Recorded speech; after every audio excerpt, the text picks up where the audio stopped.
La historia empieza con una mujer que nunca fue de hablar mucho, de esas que aprendieron a aguantar porque la vida no te pregunta si estás lista. Solange Aparecida dos Santos tenía 73 años, era viuda y había pasado décadas trabajando como cocinera, siempre en casas ajenas, con el cuerpo cansado y la cabeza llena de cuentas y responsabilidades. Crió sola a su hijo Marcelo después de que el marido la abandonara, y lo hizo con esa idea antigua de que el amor se prueba quedándose, aunque nadie te aplauda. Cuando Marcelo se casó y llegaron los nietos, Solange creyó, de verdad, que por fin le tocaba una etapa tranquila, una de esas donde la familia te abraza y te deja descansar. Por eso aceptó mudarse a la casa de Marcelo y su esposa Viviane, al principio solo para ayudar, para que los niños tuvieran a alguien de confianza y la pareja pudiera respirar un poco. Con el paso de los meses,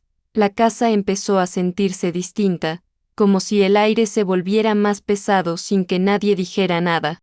Viviane no gritaba, no armaba escenas, y eso era lo más peligroso. Todo venía en forma de detalles pequeños, pero constantes, como si estuviera entrenando a Solange para desaparecer. Cosas suyas cambiaban de lugar, su ropa aparecía doblada de cualquier manera, y a veces la comida que dejaba lista terminaba en la basura porque ya estaba fría o porque se había pasado de sal. Los niños la querían, pero estaban en esa edad en la que absorben lo que ven, y Solange empezó a notar que repetían frases que no eran de ellos, como si alguien estuviera sembrando una distancia. Marcelo, mientras tanto, estaba siempre cansado, trabajando, con la cabeza en otra parte, y cada vez que Solange intentaba explicar que se sentía incómoda, él respondía con lo típico, que ella estaba sensible, que Viviane estaba estresada,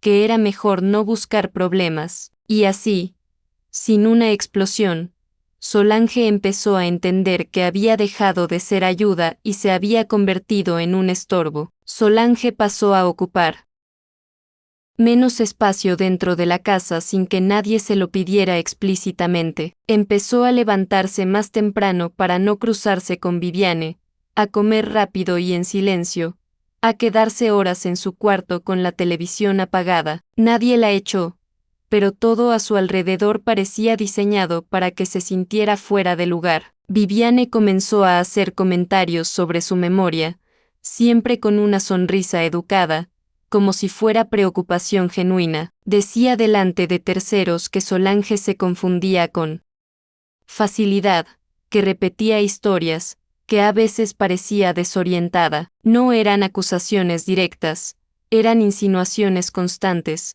dichas justo lo suficientemente alto para que quedaran flotando en el ambiente. Solange, que había pasado la vida entera organizando casas ajenas y cuidando de otros, empezó a dudar de sí misma, a preguntarse si realmente estaba perdiendo el control o si solo la estaban empujando a creerlo. Con el tiempo, esas insinuaciones dejaron de ser solo palabras sueltas y empezaron a tomar forma. Viviane hablaba por teléfono con personas que Solange no conocía, siempre mencionando su edad, su viudez, su fragilidad. Comentaba que quizás ya no era seguro que una mujer así viviera sin supervisión, que tal vez lo mejor sería pensar en una residencia o en algún tipo de tutela. Solange escuchaba fragmentos de esas conversaciones desde el pasillo y sentía un frío en el estómago que no sabía explicar. Nadie le preguntó qué quería, nadie le pidió su opinión. Marcelo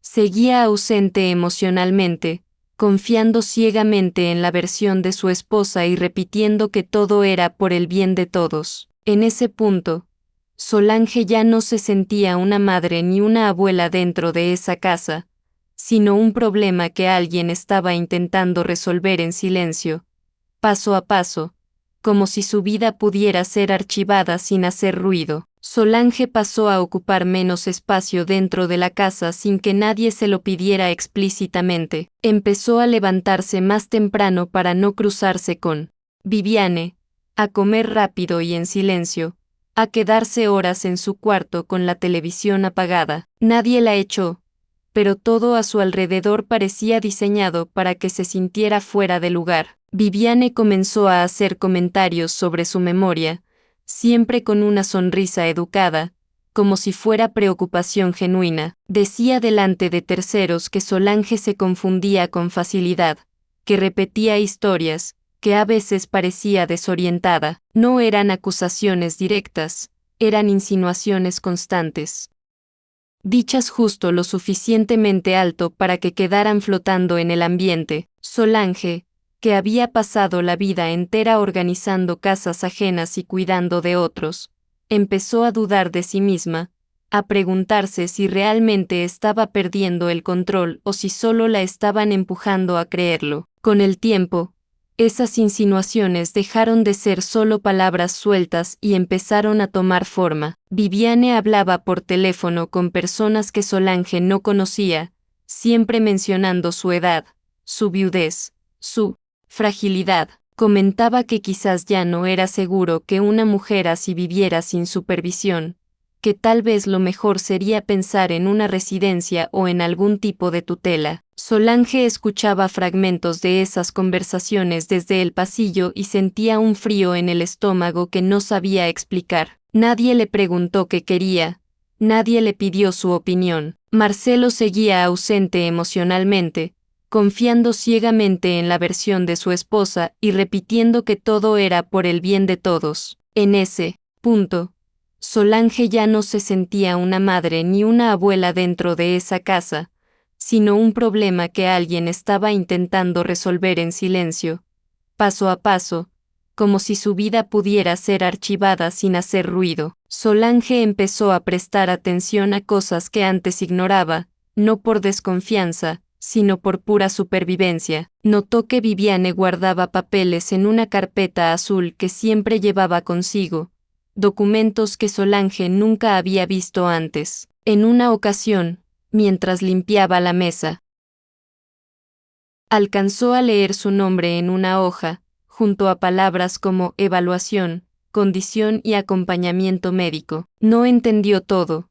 pero entendió lo suficiente como para sentir miedo de verdad por primera vez en mucho tiempo. No era miedo a una discusión ni a una mala convivencia, era miedo a perder el control sobre su propia vida. A esa edad, Solange sabía que bastaba una etiqueta mal puesta para que otros decidieran por ella, y lo más doloroso era darse cuenta de que todo eso estaba pasando dentro de la casa de su propio hijo, sin que él levantara una sola sospecha. La mañana del día en que todo cambió empezó como cualquier otra, con un silencio incómodo y pasos calculados por el pasillo. Solange se levantó temprano, como siempre, y se sentó en la cocina esperando que los demás despertaran. Viviane apareció con una calma extraña, demasiado amable, ofreciendo hacerle un café para empezar bien el día. El gesto, que en otra época habría parecido normal, le generó a Solange una incomodidad inmediata,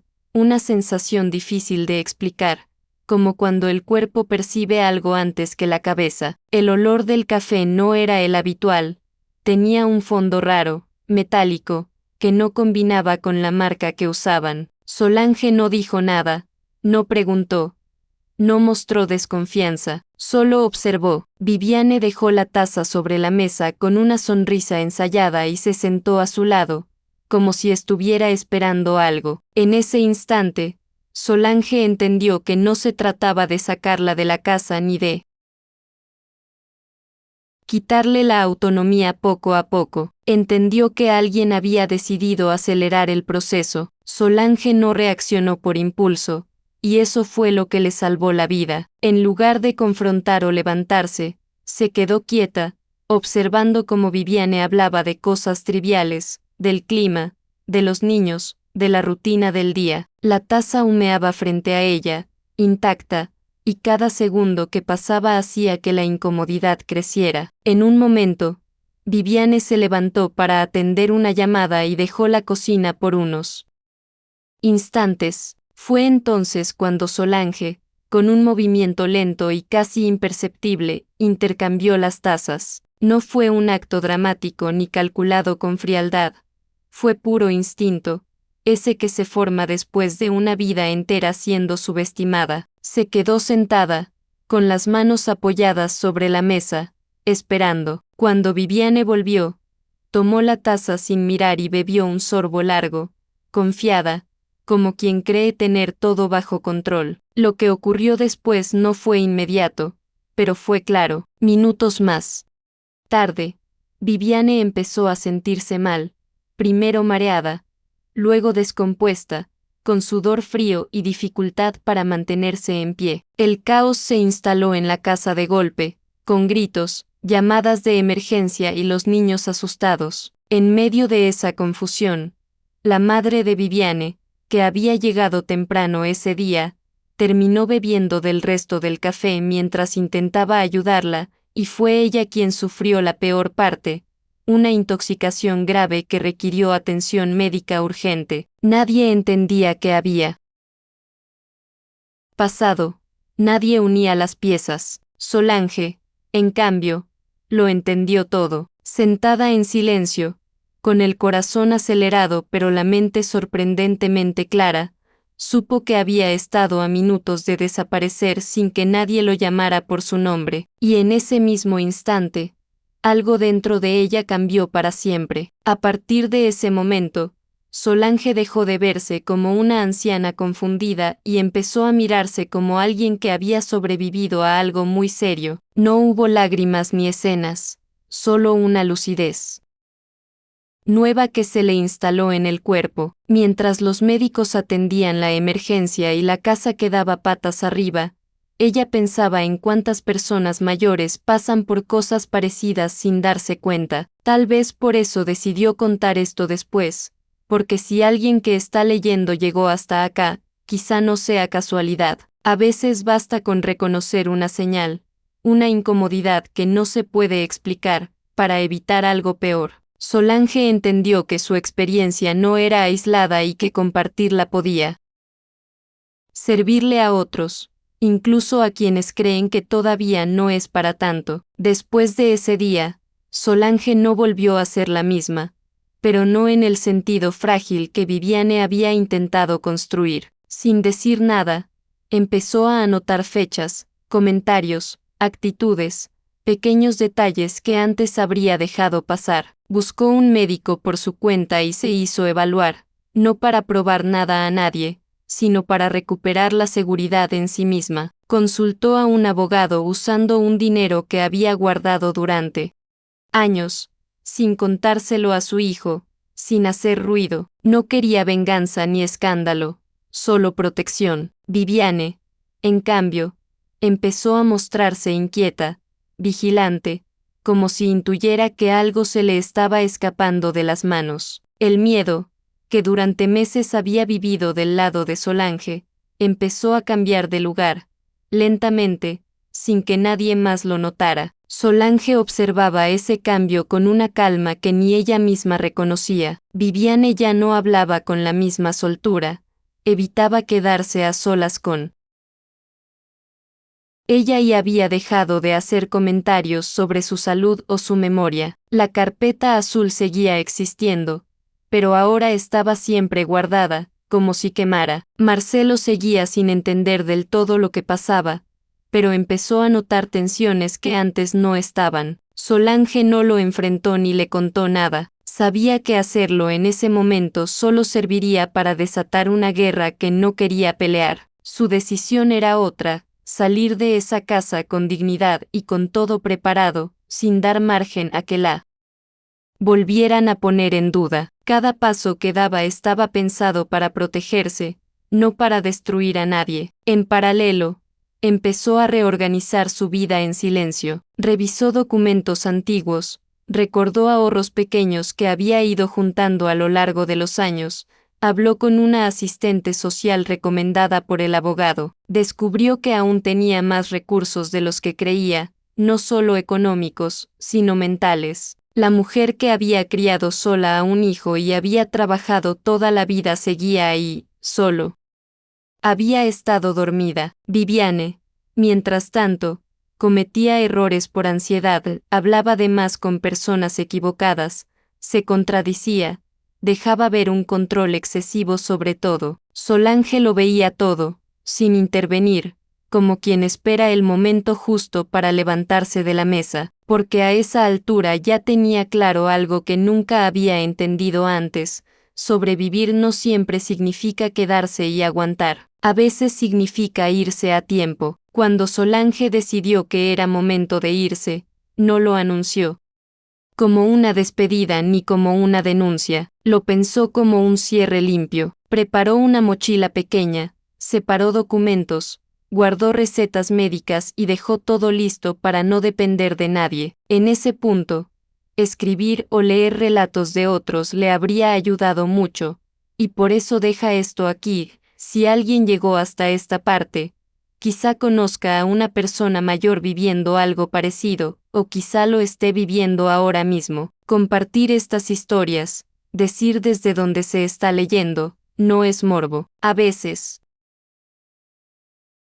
es una forma silenciosa de cuidado entre desconocidos. El enfrentamiento, cuando ocurrió, fue breve y sin testigos. Solange no levantó la voz ni acusó, simplemente dejó claro que sabía lo del café, los papeles, las llamadas y las insinuaciones. No pidió explicaciones ni disculpas. Dijo que se iba y que no habría escándalo si la dejaban ir en paz. Viviane entendió el mensaje al instante. No hubo negación ni llanto, solo un silencio duro, cargado de miedo. Solange salió de esa casa sin mirar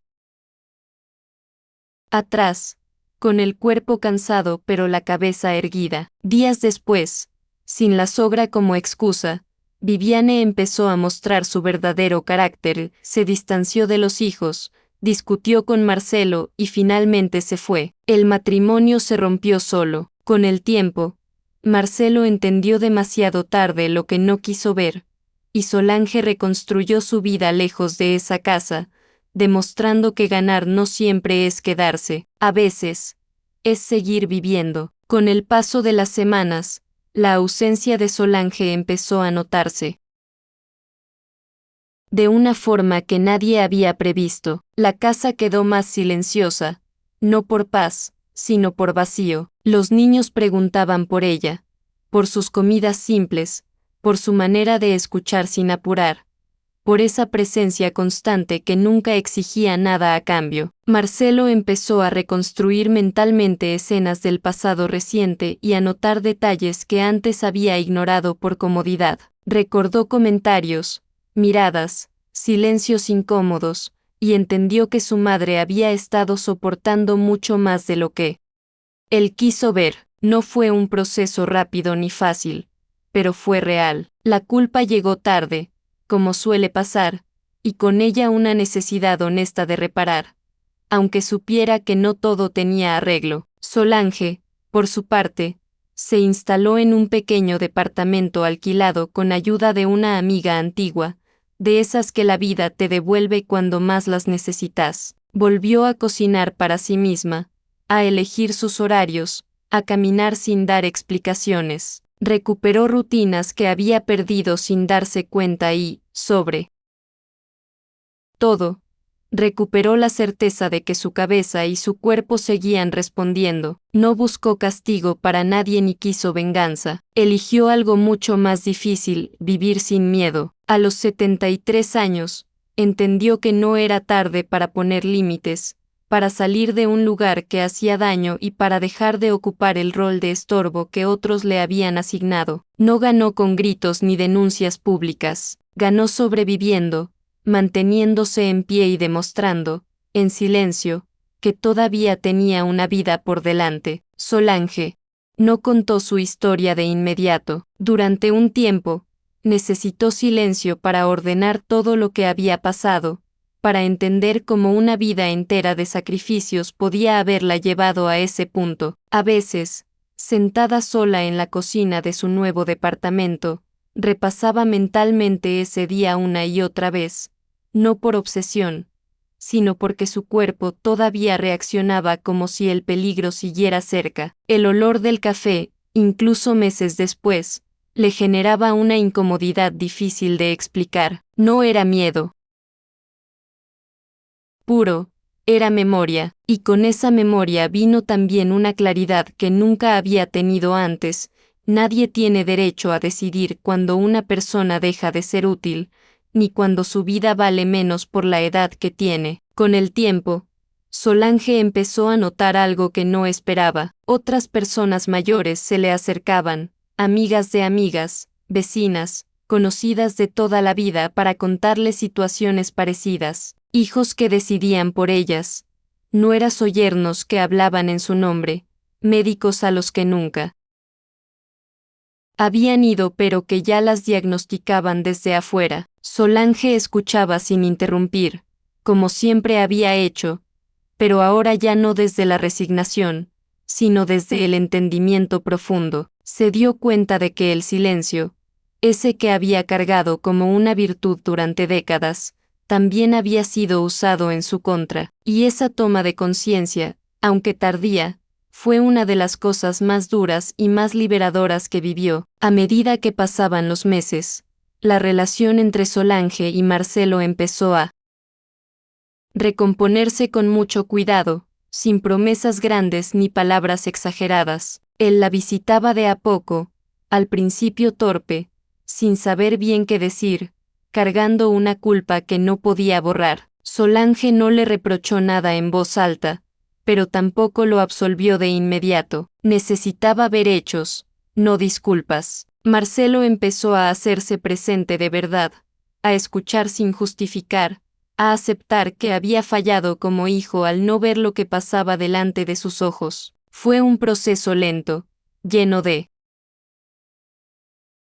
silencios incómodos, pero honesto. Los nietos volvieron a pasar tardes con ella, y Solange recuperó ese rol que nunca había perdido, solo había sido apartado. Hoy, cuando Solange escribe esto y decide compartirlo, no lo hace para señalar culpables ni para buscar lástima, lo hace porque entiende que muchas personas mayores viven situaciones parecidas y creen que no tienen salida, que ya es tarde, que aguantar es lo único que queda. Ella también creyó eso durante años, pero aquel día del café le mostró algo distinto, que la intuición existe, que la experiencia cuenta y que la dignidad no tiene fecha de vencimiento. Solange no venció a nadie en un juicio ni expuso su historia en un escándalo. Venció de la única forma que le importaba, cuidando su vida, recuperando su autonomía y demostrando que incluso a los 73 años, una mujer puede levantarse,